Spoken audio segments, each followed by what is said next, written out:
Lessons of Operation Husky, the costly prelude to D-Day, and the fall of Mussolini. In July 1943, less than a year before the Allies would storm the beaches of Normandy, the Allied Unified Command faced a significant test in the invasion of Sicily. The operation, codenamed Husky, would expose the difficulties of coordinating large-scale operations involving multiple nations, services, and military branches. With personal rivalries, hasty planning, and the involvement of inexperienced units, the campaign revealed both the strengths and weaknesses of the Allied forces, setting the stage for the pivotal invasion of Europe the following year. The road to Sicily, strategic decisions and deception. By early 1943, after the decisive defeat of Italo-German forces in Tunisia, the Allies had captured 250,000 Axis soldiers and were poised to strike further into Europe. The combined chiefs of staff, after much debate, selected Sicily as the next target.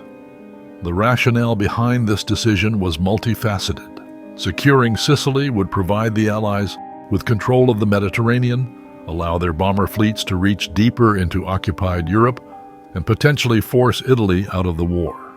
Additionally, the operation was intended to alleviate some pressure on the Soviet Union by opening a second front in Europe, particularly as the Germans were preparing their summer offensive at Kursk. The success of Operation Husky would hinge on the element of surprise, and the Allies employed several deceptive tactics to keep the Axis powers guessing. In one of the most famous acts of wartime subterfuge, Operation Mincemeat, the Allies planted fake invasion plans on the corpse of a supposed Royal Marines officer and released it off the coast of Spain. The false information led the Germans to believe that Greece was the intended target, prompting them to move several divisions away from Sicily. Additionally, air raids on Sardinia further obscured the Allies' true intentions. The Allied Plan, Command Structure and Objectives. British Field Marshal Harold Alexander was tasked with overseeing Operation Husky, commanding the specially created 15th Army Group, which included the British 8th Army under General Bernard Montgomery and the U.S. 7th Army under General George Patton.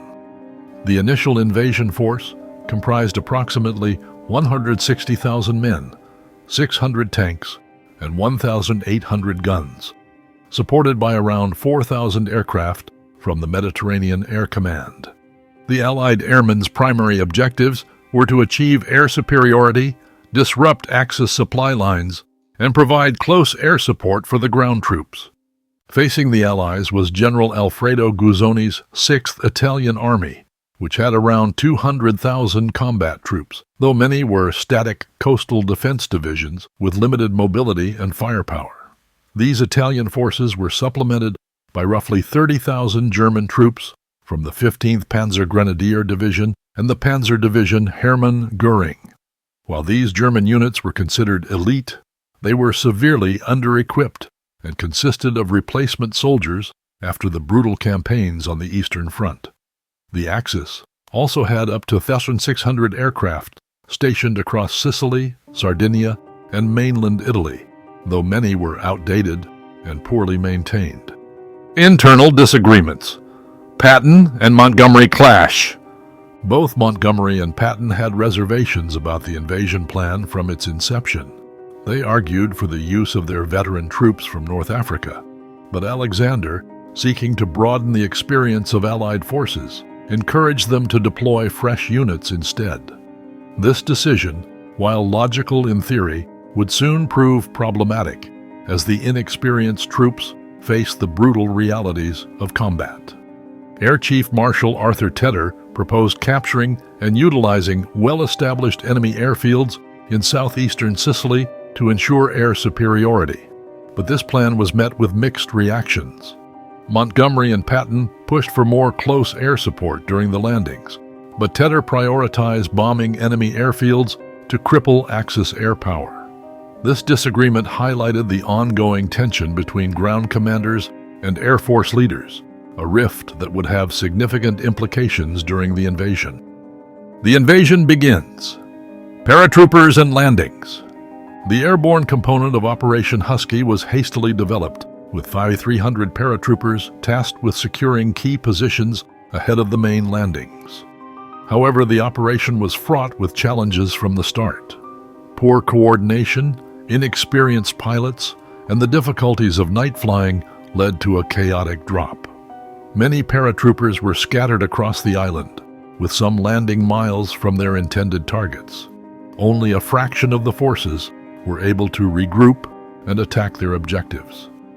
The seaborne landings commenced in the early hours of July 10, 1943, with the British and Canadian forces targeting the Piceno Peninsula. To their surprise, many of the Italian defenders had abandoned their posts, allowing the Allies to secure the beaches with minimal resistance. In contrast, the U.S. forces, particularly the 1st Infantry Division, encountered stiffer opposition, but ultimately captured key objectives, such as the town of Gela, by mid-morning. Axis response and the struggle for control. Despite the initial success, the Allies soon faced significant challenges. The airborne operations had been a disaster, with only 2,000 of the 5,300 paratroopers fit for duty the next day. Furthermore, Allied commanders on the ground complained about the lack of close air support, as most aircraft were preoccupied with fighter escort and fleet protection missions. Meanwhile, the Axis forces, initially caught off guard, began to regroup. Under the command of General der Panzertruppe Hans Valentin Hübe, German and Italian units organized a series of counterattacks and established defensive positions in the island's mountainous terrain, particularly around the strategically important city of Messina. The Hermann Göring Division launched a determined assault against the U.S. 1st Division's positions at Gela, briefly threatening to break through to the beaches. However, naval gunfire and hastily assembled American anti-tank defenses repelled the attack, forcing the Germans to withdraw. The battle for Catania, Montgomery's dilemma. As the Allies pushed deeper into Sicily, Montgomery's British Eighth Army faced stiffening resistance as they approached Catania, a key objective for securing the island. To outflank the German defenses, Montgomery devised a plan to swing around Mount Etna and cut the island in two. However, this maneuver required diverting American forces from their original objectives, a move that angered Patton, who saw it as an attempt to sideline U.S. troops. In response, Patton sought and received permission to capture Palermo, the largest city on the island. The rapid American advance across northern Sicily led to the capture of Palermo on July 22nd, effectively cutting the island in half and taking 50,000 Italian prisoners with minimal casualties. From there, Patton directed his forces towards Messina, determined to reach the city before Montgomery's troops. The Axis retreat and the Messina race. While the Americans advanced towards Messina, the British faced intense resistance in their push towards Catania. German paratroopers and Italian defenders used the rugged terrain to their advantage, slowing the British advance. The fighting around the Ponte dei Malati and the Prima Sole Bridge was particularly brutal, with both sides suffering heavy casualties. As the battle for Sicily dragged on into August, it became clear that the Axis forces were conducting a fighting withdrawal, intending to evacuate as many troops as possible to the Italian mainland.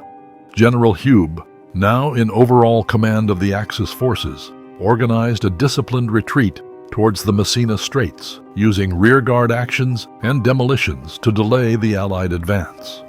The Allied air forces, despite achieving air superiority, struggled to disrupt the evacuation due to the narrow straits and formidable Axis anti-aircraft defenses. By the time the Allies reached Messina on August 16th, Hübe had successfully evacuated around 100,000 troops, along with significant quantities of equipment, across the straits to mainland Italy. Lessons learned. The aftermath of Operation Husky. Operation Husky, while ultimately successful in capturing Sicily, exposed several weaknesses in Allied planning and coordination. The high casualties among paratroopers, the lack of close air support, and the disjointed command structure all pointed to areas in need of improvement before the much larger and more complex invasion of Normandy the following year. Despite these shortcomings, the invasion of Sicily achieved its strategic objectives.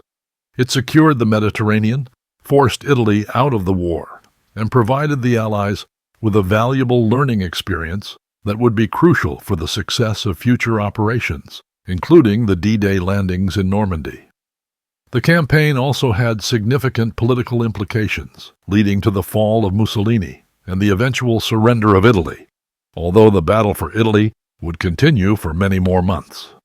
One of the most important lessons learned was the need for better coordination between the various branches of the military.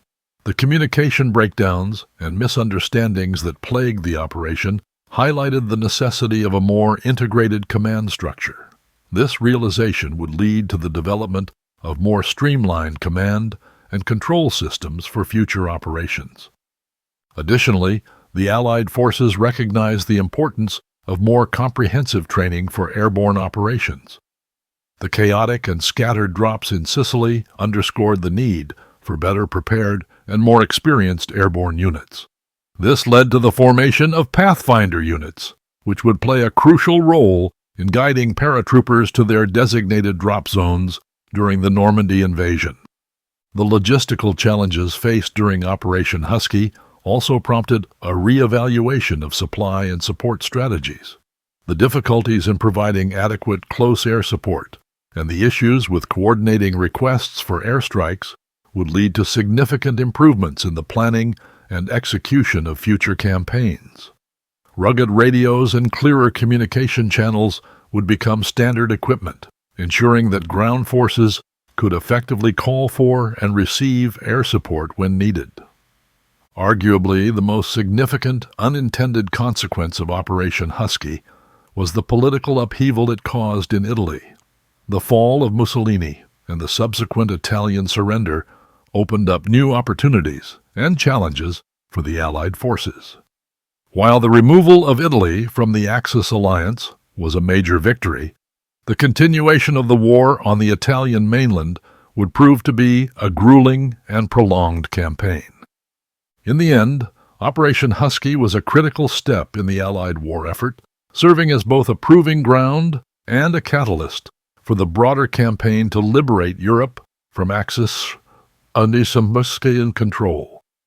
The lessons learned from Husky would be instrumental in shaping the strategies and tactics that would eventually lead to the defeat of Nazi Germany.